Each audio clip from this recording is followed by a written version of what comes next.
Another week, another top crocheted by yours truly, but you've probably seen this one before. But in either case, welcome to episode 3 of our 2024 Style Study Month. As is tradition on this channel, all through December, we're only going to do style studies. And today's artist that we're looking at is as mysterious as they are popular and incredibly skilled. Today we're looking at the gorgeous, semi-realistic, super stylized portraits of Andreea, better known by their online name Lil Milkyskin. Today's video was requested by Belle on our Discord server, again, a while ago. But thank you so much for your request, Belle. I'm sorry it's taken this long, but I do hope you love it and that it's everything you were looking for. If this is your very first style study, hi, welcome. I'm so glad you're here because today we're going to level up your art by like 1,000,000%. Style Study is a regular series we do here on my channel where we take a look at some of our favourite contemporary artists, analyse their work and see what we can learn from it. Keyword, learn. We're not here to plagiarise anyone's work or copy their style, we're simply here to learn some really cool art tips and tricks and see how we can apply them to finding our own unique art style. I usually structure my style studies in 3 parts. In part 1, we'll take a look at Andreea's work, analyse their style and see what we can learn from it. Part 2 will be a study of one of their original paintings. The beautiful reference I've chosen today is this one. And in part 3, we'll apply everything that we learned today to an original painting of our own. As always, if you enjoyed this video and learned something today, please remember to like and subscribe to my channel. Comment below your biggest takeaway from this study and come say hello on social media. All my links are in the description. Alrighty, if you're ready, grab a snack, sit back, and let's dive into another style study featuring Lil Milkyskin.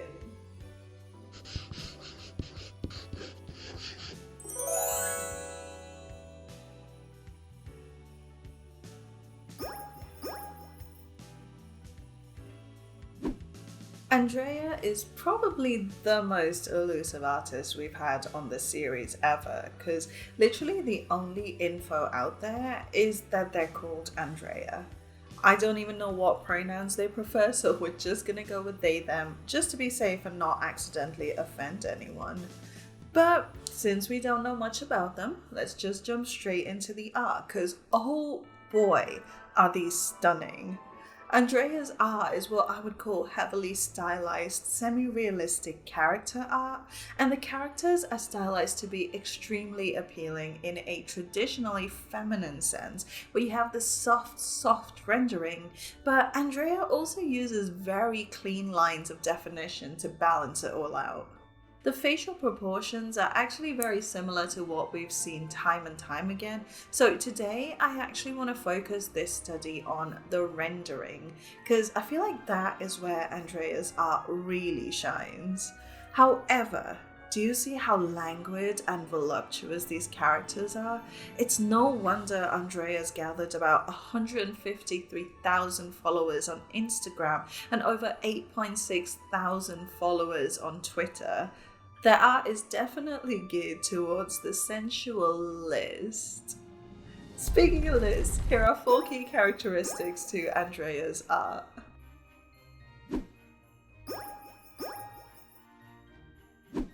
One of the first things I noticed about Andreea's work is the color palette. More specifically, just how muted everything is. The vast majority of colors in Andreea's paintings are rather low saturation, but because everything is low sat, nothing feels particularly dull or grey. So here, for instance, the character has very grey hair, the background is grey, the skin, fabric and bow are all very low saturation. However, it still feels alive and balanced as a piece because the palette is quite harmonious. The skin is pretty much always very pale, almost grey, except for the very subtle hints of warmth. Like, you don't understand, I didn't even clock just how desaturated everything is until I did the study myself. But if, say, we look at this painting, it is a little older, but if we colour pick a mid-tone here, that is just straight up grey with a slight warm tint. But then you have the littlest hint of warmth in the nose and cheeks. The actual colour in isolation is still very low saturation, but because everything around it is so grey, this low sat peachy tone really pops nice and fluorescent. It's almost like an optical illusion. Make everything so cold and grey and then offer the tiniest breadcrumb of warmth. But because you're so used to the cold and grey, that tiny bit of warmth feels like a vibrant, glowing fire. Honestly, it's like a toxic relationship with an avoidant attached partner. But I digress. Andreea is also just a fan of very cool tones overall, and we'll come to the lighting aspect of this in just a sec. But even as the primary tones in things like hair, fabric, and accessories, more often than not, they'll go for blues, greens, and purples. Like here, the hair is a cool black, the background is a bluey grey, and the eyes are very blue. Here, the hair is a lavender, the background is a deep violet, and the eyes are like a warm purple. In fact, the avoidance of warm tones is so purposeful that Andreea pretty much only paints silver jewelry. It is almost never gold, because gold would be too warm. It is so interesting, and it really makes these characters stand out as the only alive element in the entire scene, since their skin is really the only element with some warmth in it.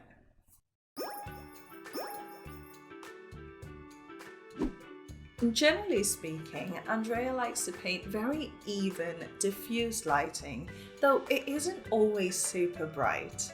Just like with a color palette, the light is also fairly muted, making everything very low contrast. And also, just like with the color palette, the primary key light is usually very cool toned.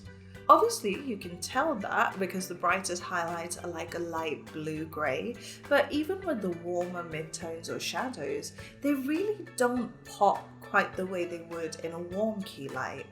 Plus, because everything is so low contrast and low saturation, it almost makes it feel like an overcast day all the time. Like every one of these portraits is set on a cold winter's day, or like it's a grey, rainy day out. What does that create? A heavy sense of mood and atmosphere. Even with a painting like this, where there are some very vibrant tones, the overall coolness in the skin and background almost make the hair feel out of place in an otherwise grey scene. It's like this character is trying to forcibly inject a false sense of warmth into a gloomy day. Such a complex narrative created with such simplicity. Now, do they only ever paint cooler light? No.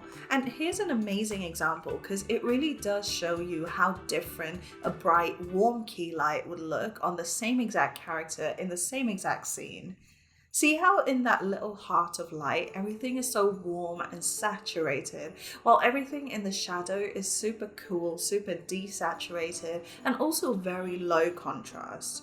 But if that heart shape of light wasn't there, your eyes would just adjust to the shadow side and nothing there would look super dark or muted. Andreea is excellent at contextualizing color and light, and I really feel like that is such a sophisticated painting skill to have.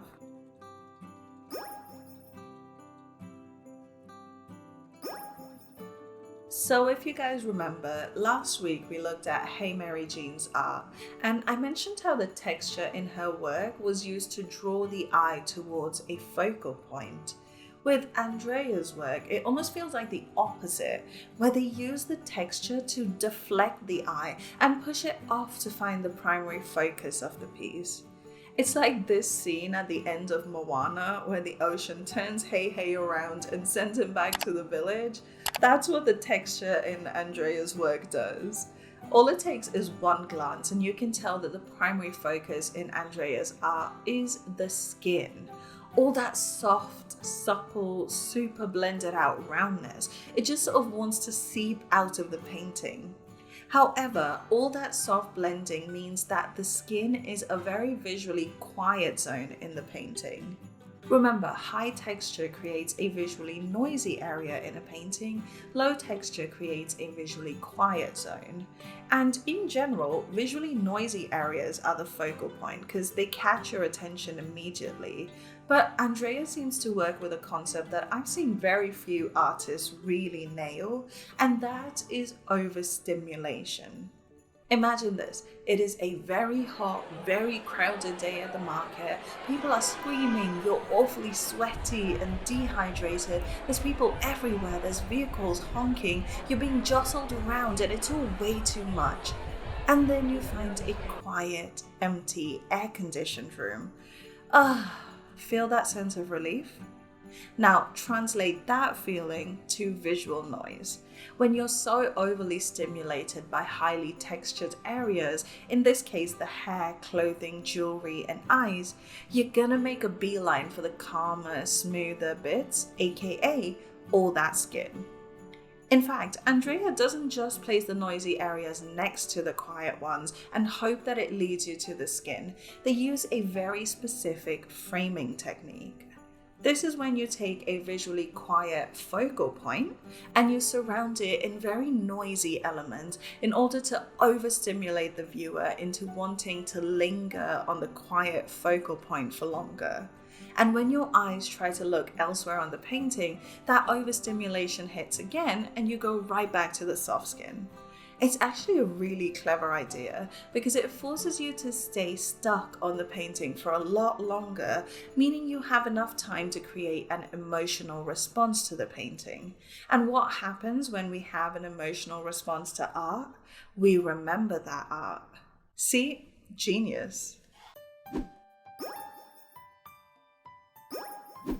With the composition, you can definitely tell that the primary focus in all of Andreea's work is, of course, the character. I mean, obviously, because the character is the largest and often the only element in the painting. They are also usually the best defined element because the background around them is usually very flat or blurry and definitely much lower contrast than the character, often even lower saturation than the character, which I didn't even think was possible. The character often stands out loud and clear from the background because the edges of the skin, and sometimes also the clothes, are always super well defined. Like here, for instance, see how despite there being very bright light that hits both the character and the sky behind her, the silhouette of her skin and shirt is very clearly separated from the sky?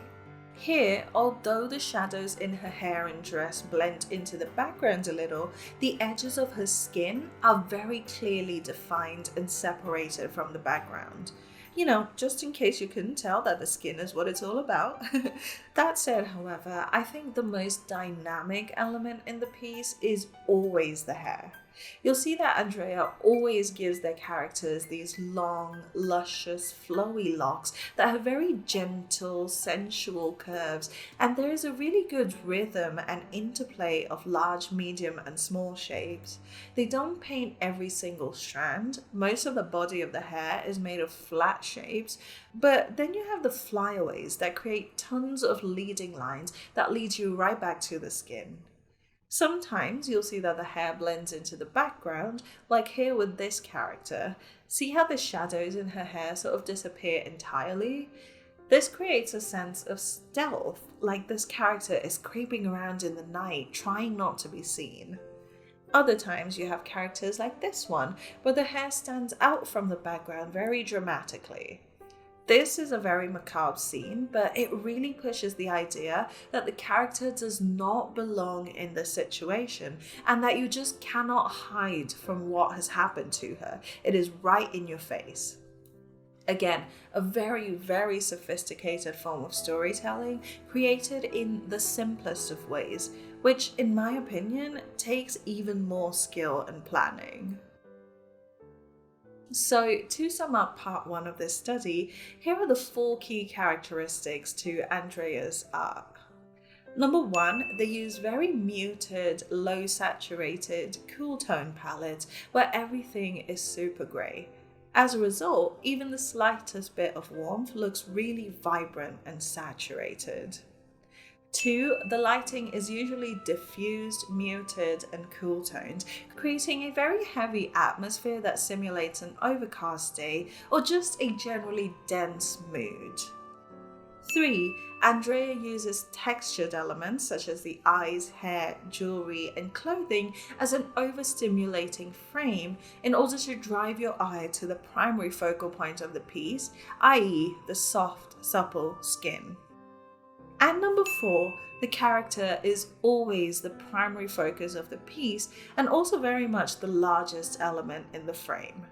The hair adds rhythm and movement, but the skin is always very well defined with a sharp silhouette that makes it stand out from the rest of the scene.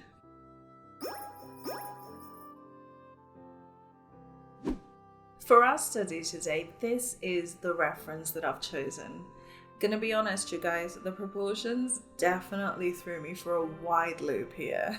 Like I said last week, the skin being so smooth and blended means it's hard to figure out any landmarks that help you place the facial features. So I did have to hit the initial sketch with a liquify pass before I even put a refined sketch down. Now, Andrea's style isn't very heavy on the line art at all, but there are definitely some thick lines around the eyes. So after I put those down, I just went about making a clean sketch. Next, it was time to color match. I like to do this by sight rather than by color picking directly from the reference image, because I feel like it really gets you used to using certain colors in certain contexts. I try to match colors with the largest shapes, because once those are in place, we can then render the rest based on relative hues and values and such. For the rendering, I knew the face would be the hardest to sort out, so I got the hat and fabric out of the way first, just using a hard round brush with pressure opacity dynamics to soften any edges that needed softening. It's interesting that there's only really a couple of different colors in each element. There's actually a lot of simplification here. I also got the hair sorted and out of the way because, again, it was just a couple of different shades of blue. It's mostly just flat brushwork, and because I blocked in the hair on its own layer, the flyaway hairs were really easy to paint by just locking transparency. Now we tackle the face. Say a prayer for me. I decided to start with the eyes because they're the most detailed bit, and ironically enough, that felt way easier for me than all that skin, which has such subtle form. It's so hard, you guys. For this bit, I want you to pay attention to the color picker. See how even the colors that look super saturated on the skin, it's all borderline gray. It's such a cool effect and tells you so much about how colors don't even mean anything unless they're in context of each other.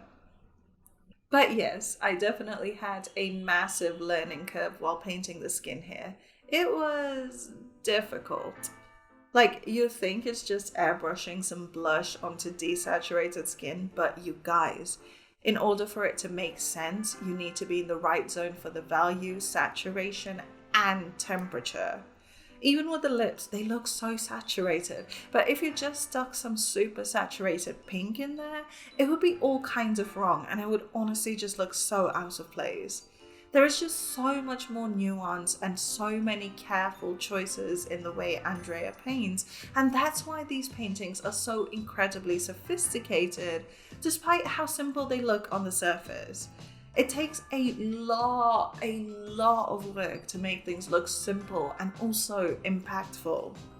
All in all, this finished piece is not the best I've ever done, but I can tell you now, this is one of the studies that I've learned the most from.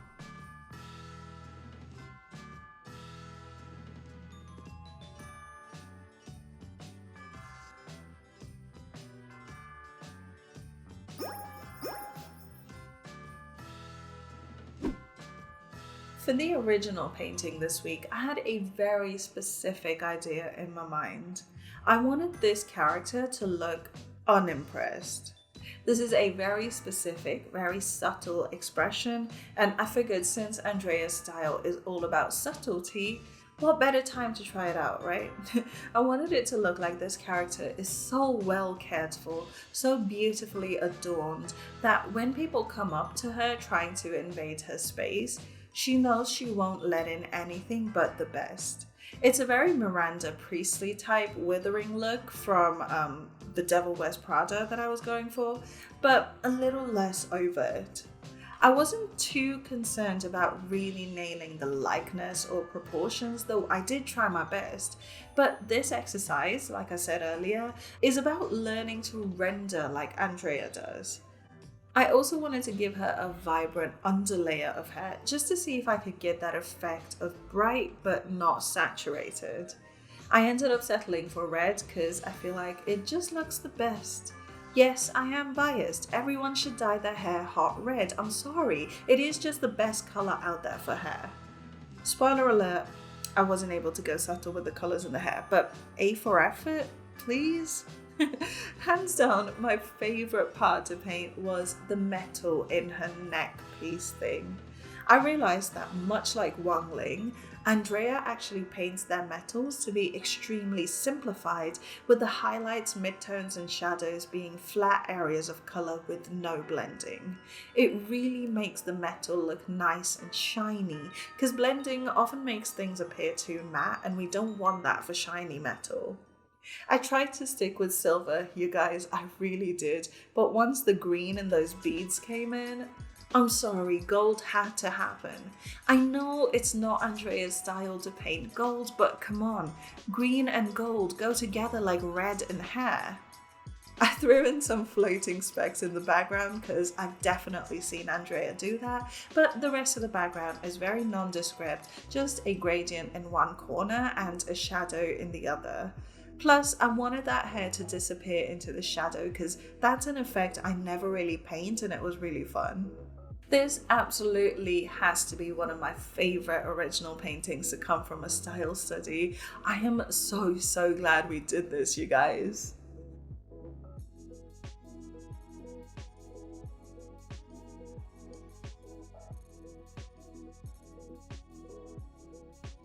And there we have it, Lil Milkyskin demystified.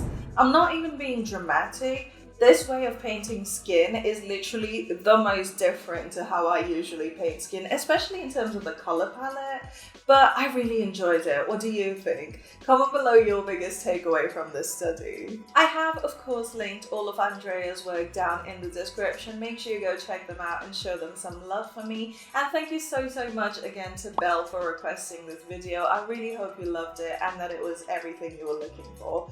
And if the rest of you guys have enjoyed this video as well, make sure you give it a big thumbs up and hit that subscribe button down below because I post art videos every single week, and make sure you have your notifications turned on so you know when the next style study drops.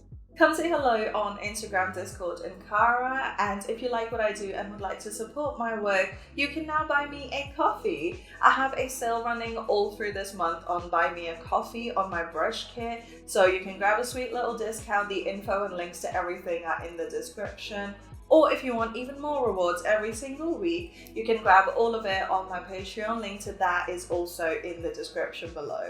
Finally, are there any other artists you'd like to see a style study on in the future? First, check out my style study playlist. It will show up here in the outro in just a sec. I've done a ton of these. I say this every single time, and chances are I've probably done some of your faves on this series already, so check that out. But if I haven't, feel free to comment down below or let me know on my Discord server and I'll add your artist to my ever-growing list. Alrighty, you guys, thank you so much for hanging out with me today. I really hope you've enjoyed it as much as I have. Check out some more style studies down here. Happy Style Study Month, and I'll see you guys on the next one. Bye!